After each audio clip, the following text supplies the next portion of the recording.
అబ్బో ఇక్కడ కేజీ చీరలు కొంటే అర కేజీ చీరలు ఫ్రీ అంట. మంగళ్య షాపింగ్ మాల్ కేజీల్లో సేల్, టన్నుల్లో ఆనందం. కూటమి ప్రభుత్వంలోని మంత్రులు బరి తెగించి వ్యవహరిస్తున్నారు.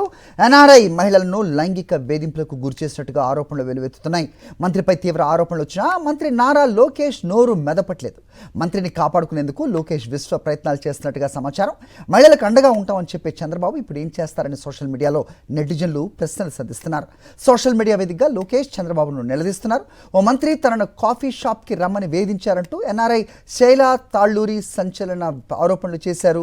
ముందు నీ క్యాబినెట్ను శుభ్రం చేసుకో బ్రో అంటూ లోకేష్కు చురకలంటించారు. ఇప్పటికే ఫోన్లో మంత్రి పేరు చెప్పినా చర్యలు తీసుకోలేదని శైలా తాళ్ళూరి ఆగ్రహం వ్యక్తం చేశారు. మంత్రి ప్రవర్తనపై ఆధారాలు ఇవ్వడానికి రెడీగా ఉన్నారన్నారు బాధితురాలు శైలా తాళ్ళూరి. ఉమ్మడి కర్నూలు జిల్లాకు చెందిన మంత్రిపై తీవ్ర ఆరోపణలు వచ్చినా నారా లోకేష్ మౌనం వహించటపై విమర్శలు వెల్లువెత్తుతున్నాయి. రైట్, ఇదే అంశంపై అప్డేట్స్ మా ఇన్పుట్ రేటర్ సతీష్ అడిగి తెలుసుకుందాం.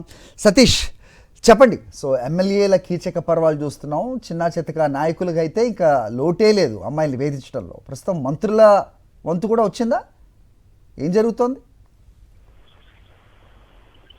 అరే, ఆంధ్రప్రదేశ్ రాష్ట్రంలో తీవ్ర కలకలం రేపుతుంది ఈ సంఘటన. ముఖ్యంగా ఒక ఎన్ఆర్ఐ మహిళ స్వయంగా చంద్రబాబు కేబినెట్ లో ఉన్నటువంటి మంత్రి తనతో వేషాలు వేయబోయారంటూ స్వయంగా ఆమె ఆ సోషల్ మీడియాలో పోస్ట్ పెట్టడం అన్నది.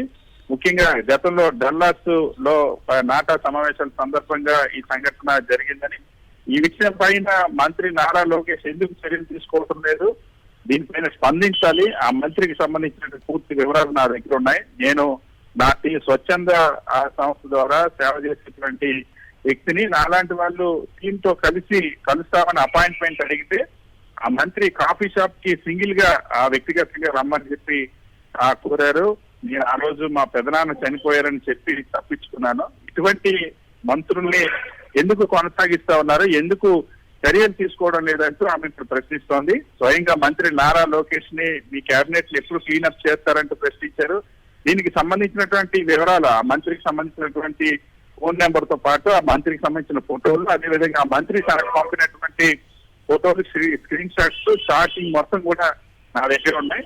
దీనిపై తక్షణమే చర్యలు తీసుకోవాలని చెప్పి ఆమె డిమాండ్ చేస్తా ఉన్నారు. అదేవిధంగా సాక్షాత్తు ప్రధానమంత్రి నరేంద్ర మోడీ, అదేవిధంగా కేంద్ర హోంశాఖ మంత్రి అమిత్ షా, అలాగే ముఖ్యమంత్రి Chandrababu, deputy CM Pawan Kalyan, Janasena party, BJP, అదేవిధంగా అమెరికన్ ఎంబసీకి కూడా ప్రస్తావిస్తూ ట్యాగ్ చేస్తూ ఆమె పోస్ట్ చేశారు. సో ప్రధానంగా తెలుగుదేశం పార్టీ మాత్రం దీనిపై నోరు విప్పడం లేదు. ఈ రోజు కేబినెట్ సమావేశం ఉంది ముఖ్యమంత్రి చంద్రబాబు అధ్యక్షతన.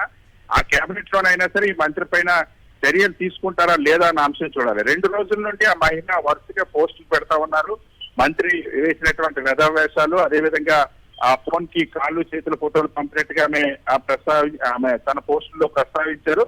సో దీనికి సంబంధించి ఇప్పటి వరకు తెలుగుదేశం పార్టీ గాని, మంత్రి నారా లోకేష్ గాని, హోంమంత్రి అనిత గాని, ముఖ్యమంత్రి చంద్రబాబు గాని ఎవరు నోరు విప్పకపోవడం అన్నది ఇంకా తీవ్రమైనటువంటి విమర్శలకు దారితీస్తుంది. ఒక ఎన్ఆర్ఐ మహిళ, స్వచ్ఛంద సోషల్ యాక్టివిస్ట్ ఉన్నటువంటి మహిళ శైల అనేటువంటి ఆ మహిళ తన పేరుతో సోషల్ మీడియా అకౌంట్ పెట్టిన మహిళ, ఆమె శైలజగా చెప్తారు. సో ఆమె చేసినటువంటి ఆరోపణలు చాలా తీవ్రమైనవి. ఒక మంత్రి కేబినెట్ లో ఒక మంత్రి పైనే ఇటువంటి ఆరోపణలు వచ్చి ఇప్పటి వరకు తెలుగుదేశం పార్టీ నాయకులు, కార్యకర్తలు మహిళల్ని వేధించడం, నడి రోడ్డు మీద మహిళల్ని వ్యవస్థను చేయడం, ఎమ్మెల్యేలే తెలుగుదేశం పార్టీకి సంబంధించిన మహిళల్ని లోబర్చుకొని వాళ్ళ లైంగిక వాంఛలు తీర్చుకొని వేధించడం, కేసులు అయినప్పుడు పోలీసులు ఫిర్యాదు చేసినా సరే, నడి రోడ్డు మీద కొట్టినా సరే ఎవరిపైన యాక్షన్ తీసుకోలేదు. సో తెలుగుదేశం పార్టీ నాయకులు, ఆడవాళ్ళు ఏం చేసినా సరే చూస్తూ ఊరుకోవడమే పనిగా చంద్రబాబు ప్రభుత్వం పెట్టుకుంది. మరి ఈ కేసు కూడా అలాగే వదిలేస్తారా? ఒక మంత్రి పైన, అంటే దేశంలోనే ఏ కేబినెట్ మంత్రి పైన ఇటువంటి ఆరోపణలు రాలేదు. చంద్రబాబు కేబినెట్ లో మంత్రి పైన